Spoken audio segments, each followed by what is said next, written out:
Sobat All YouTube, kali ini kita berkunjung ke Fort Marlborough, Bengkulu. Sejarah bermula dari ekspedisi Ralph Oort dan William Coley yang dikenal dengan ekspedisi Madras, berlayar dari Madras menuju Aceh untuk mendirikan kantor dagang di Aceh. Namun ditolak oleh penguasa Aceh. Dalam waktu bersamaan Oort menerima undangan dari Pariaman dan Barus untuk mendirikan kantor dagang di Pariaman. Dalam perjalanannya Oort diundang oleh penguasa Selebar untuk mendirikan kantor dagang di Bengkulu. Saat itu Selebar merupakan pelabuhan transportasi rempah dari Sumatera ke Batam, Banten, Pulau Jawa. Ekspedisi Madras yang dipimpin oleh Ralph Oort berlabuh di Bengkulu pada tanggal 24 Juni tahun 1685. Ekspedisi ini dilengkapi armada militer yang dipimpin Lieutenant Robert Landey. Pada tanggal 12 Juli tahun 1685, perjanjian antara Kerajaan Selebar Pangeran Raja Muda dari Sungai Lemau dan Ralph Oort dari Inggris, yang dikenal dengan Traktat York. Kerajaan Selebar mengizinkan Inggris mendirikan benteng sebagai kantor dagang di Sungai Serut. Dewan Direktur East India Company setuju untuk mendirikan kantor dagang di wilayah Selebar. Benjamin Bloom sebagai pimpinan kantor dagang di Selebar. Sebagai bagian dari kesepakatan Traktat York, maka pada tahun 1685 didirikan Fort York yang terletak di antara laut dan Sungai Serut muara Sungai Bengkulu. Fort York merupakan benteng Inggris pertama dibangun di Sumatera. Tujuan berdirinya Fort York sebagai wilayah pemukiman, kantor kongsi dagang, barak militer, dan benteng pertahanan utama Inggris (EIC) dalam mempertahankan daerah penghasil rempah-rempahnya dari serangan Belanda dan Perancis. Lokasi Fort York di dekat sungai dan rawa mangrove yang tidak sehat, mengakibatkan kondisi Fort York menjadi kritis. Bangunan benteng dan barak-barak semakin rapuh, serta air hujan secara terus-menerus membasahi ruangan tempat tinggal para penghuni. Berbagai penyakit, seperti disentri dan malaria menyebabkan sebagian besar prajurit garnison tidak dapat melaksanakan tugas. Akhirnya, Komandan tertinggi garnison Kongsi Dagang Hindia Timur Commander-in-Chief of the Honorable East India Company, Joseph Collet, berlabuh di Bengkulu tahun 1712. Tanggal 12 Februari tahun 1712, Collet menjelaskan buruknya kondisi Fort York dan mengusulkan perpindahan benteng ke Karang. Tanggal 15 Mei tahun 1714, Collet mendapatkan persetujuan untuk membangun benteng baru di Karang yang diberi nama Marlborough. Nama ini dipilih Joseph Collet untuk menghormati John Churchill dengan gelar Duke of Marlborough, komandan Inggris yang pernah memenangkan beberapa pertempuran. Fort Marlborough dibangun oleh tangan-tangan tukang dari India, dibantu penduduk lokal di tanah seluas 44.000 meter persegi. Konstruksi benteng berbentuk kura-kura yang dikelilingi oleh parit buatan sebagai pengaman, dengan ukuran bangunan sekitar 240 kali 170 meter. Ketinggian dinding bervariasi antara 8 hingga 8,50 meter, ketebalan 1,85 hingga 3 meter dan memiliki 72 meriam pertahanan yang mengarah ke laut lepas untuk menjaga serangan dari armada laut Belanda atau Perancis. Pembangunan Fort Marlborough berlangsung selama 5 tahun di bawah pimpinan 4 deputi gubernur. Pekerjaan bangunan benteng dilakukan beberapa tahap. Tahap pertama diawali Joseph Collet tahun 1712. Sampai tahun 1714, pembangunan dan ruang lainnya dilanjutkan oleh 3 deputi gubernur pengganti Collet. Collet membangun dinding benteng, gerbang utama, blok hunian, anjungan senjata, dan bastion. Tahap berikutnya pembangunan pagar keliling, pintu masuk, blok hunian dari kayu, kantor, ruang benda berharga, hunian untuk akuntan, dokter, dan pekerja di bagian tenggara, gudang mesiu di bagian utara, sarana bendera di bagian timur, ruang masak, dan blok hunian untuk perwira muda. Pembangunan dilanjutkan oleh Theophilus Silinge, tahun 1716 sampai tahun 1717, Richard Farmer, tahun 1717 sampai tahun 1718 dan Thomas Cook 1718. Laporan terakhir Thomas Cook, menuliskan renovasi Fort Marlborough. Pagar benteng dari tanah dan parit pertahanan seluas 15 kaki sudah selesai pembangunannya. Dokumen tertulis yang melukiskan denah Fort Marlborough tercatat pada tahun 1799. Bangunan Fort Marlborough terdiri dari gerbang utama, 2 pintu masuk, hunian khusus petinggi kongsi dagang, ruang jaga, hunian untuk konsul, pekerja, dan pencatat, gudang, sarana bendera, sumur, ruang daya, dan hunian privat prajurit. Kehadiran Fort Marlborough yang pada awalnya sebagai kantor kongsi dagang Inggris di Hindia Timur, East India Company, berkembang menjadi benteng pertahanan dan wilayah pemukiman. Pada saat itu, Fort Marlborough berkembang menjadi sebuah kota dengan keragaman status, pekerjaan, profesi, dan aktivitas penghuninya. Tidak salah dikatakan bahwa cikal bakal kota Bengkulu bermula dari Fort Marlborough.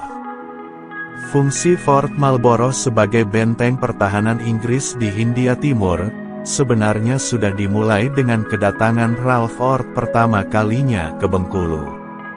Ord tidak hanya membawa rombongan sipil tetapi juga armada militer. Kedatangan sipil dan militer Inggris ke Bengkulu berlanjut sampai pembangunan Fort Marlborough. Sehingga pembangunan Fort Marlborough bertujuan untuk mengakomodasi pekerja kongsi dagang Inggris sekaligus benteng pertahanan. Masa pemerintahan Gubernur Robert Lennox, Fort Marlborough memiliki barak militer. Bangunan Fort Marlborough tidak hanya hunian bagi armada militer tetapi juga tempat tinggal bagi kaum sipil. Berdasarkan Sumatera Record terdaftar sejumlah sipil yang juga menghuni bangunan Fort Marlborough. Profesi sipil yang terdaftar antara lain sekretaris, akuntan, penulis, penjaga gudang, dokter, perawat, tukang kayu, dan tukang cat. Bentuk bangunan Fort Marlborough sejak pembangunan sampai difungsikan selalu mengalami perbaikan. Renovasi bangunan dilakukan karena kerusakan yang diakibatkan oleh cuaca, bencana alam dan manusia. Dalam rentang waktu tahun 1714 sampai tahun 1825 tercatat 24 kali renovasi bangunan yang mengakibatkan perbedaan bangunan dengan desain semula. Serangan Maret tahun 1719. Bulan Maret tahun 1719, penduduk Bengkulu di bawah pimpinan Pangeran Jenggalu menyerang Fort Marlborough. Serangan ini dipicu karena adanya penganiayaan yang dilakukan oleh anggota kongsi dagang. Akibat serangan ini Fort Marlborough mengalami kerusakan dan sebagian bangunan terbakar. Anggota kongsi dagang East India Company meninggalkan Fort Marlborough. Restorasi setelah serangan. Perbaikan benteng setelah serangan rakyat Bengkulu dipimpin oleh Joseph Walsh tahun 1723 sampai tahun 1728. Renovasi benteng dengan prioritas perbaikan adalah pengembangan struktur pertahanan dan menjadikan Fort Marlborough sebagai benteng terbesar yang dibangun EIC di luar India. Perbaikan bangunan benteng antara lain dinding arah barat laut, bagian utara bastion, parapet, dinding arah timur laut dan bastion selatan. Perbaikan bangunan ini membutuhkan batas sekitar 720.000 buah dengan biaya $9.000. Pada waktu itu digunakan cunam, bahan untuk melapisi dinding bangunan. Cunam istilah bahasa Tamil untuk sejenis pelapis plaster, yang digunakan di India terbuat dari campuran kulit kerang, kapur dan pasir. Invasi Perancis tahun 1760. Tanggal 1 April tahun 1760, Perancis di bawah komando Comte d'Estaing dengan armada Indiaman Conde dan Flexpediton berlabuh di Bengkulu. Armada d'Estaing memasuki dermaga dan membuang sauh tepat di bawah dinding benteng. Tanggal 3 April tahun 1760, Perancis menguasai Fort Marlborough. Perancis menguasai Fort Marlborough selama 3 tahun. Melalui Traktat Paris, Perancis menyerahkan Fort Marlborough kepada Inggris. Renovasi benteng tahun 1764 sampai tahun 1766. Fort Marlborough mengalami beberapa perubahan bangunan dan fungsi setelah Inggris kembali menguasai benteng. Tahun 1764, bangunan rumah sakit di dalam benteng beralih fungsi menjadi gudang peluru, barak bagian barat daya beralih fungsi menjadi hunian para perwira. Selain itu hunian yang terdapat di dalam benteng berubah fungsi menjadi bangunan rumah untuk 200 orang perwira dan prajurit garnisun Bengkulu. Gudang peralatan militer berada di bawah tanah. Renovasi benteng akibat bencana. Tahun 1782, petir menyambar gudang peluru Fort Marlborough. Akibat kejadian ini, 400 barel bubuk mesiu meledak yang menyebabkan kerusakan parah pada gudang peluru. Tahun 1783, renovasi sebagian besar bangunan benteng, gudang peluru, ravelin, dinding bagian barat benteng, sisi utara, pembangunan parapet, pembangunan jembatan di atas parit, dan 2 anjungan senjata di sisi timur tapak padri. Tahun 1815, terjadi kebakaran di bengkel dan gudang senjata yang menghancurkan struktur kedua bangunan. Renovasi dilakukan untuk bangunan barak artileri Eropa, ruang kantor, ruang masak, ruang privat, ruang jaga, ruang prajurit sepoi, menara bagian selatan, gudang senjata, laboratorium dan bengkel pandai besi, bastion, dan ravelin. Marlborough masih berfungsi sebagai benteng pertahanan hingga masa Hindia Belanda tahun 1825 sampai tahun 1942. Jepang tahun 1942 sampai tahun 1945. Fort Marlborough berfungsi sebagai kantor lembaga pemerintah pertama kalinya tahun 1945 sampai dengan tahun 1949, sebagai markas kepolisian Republik Indonesia.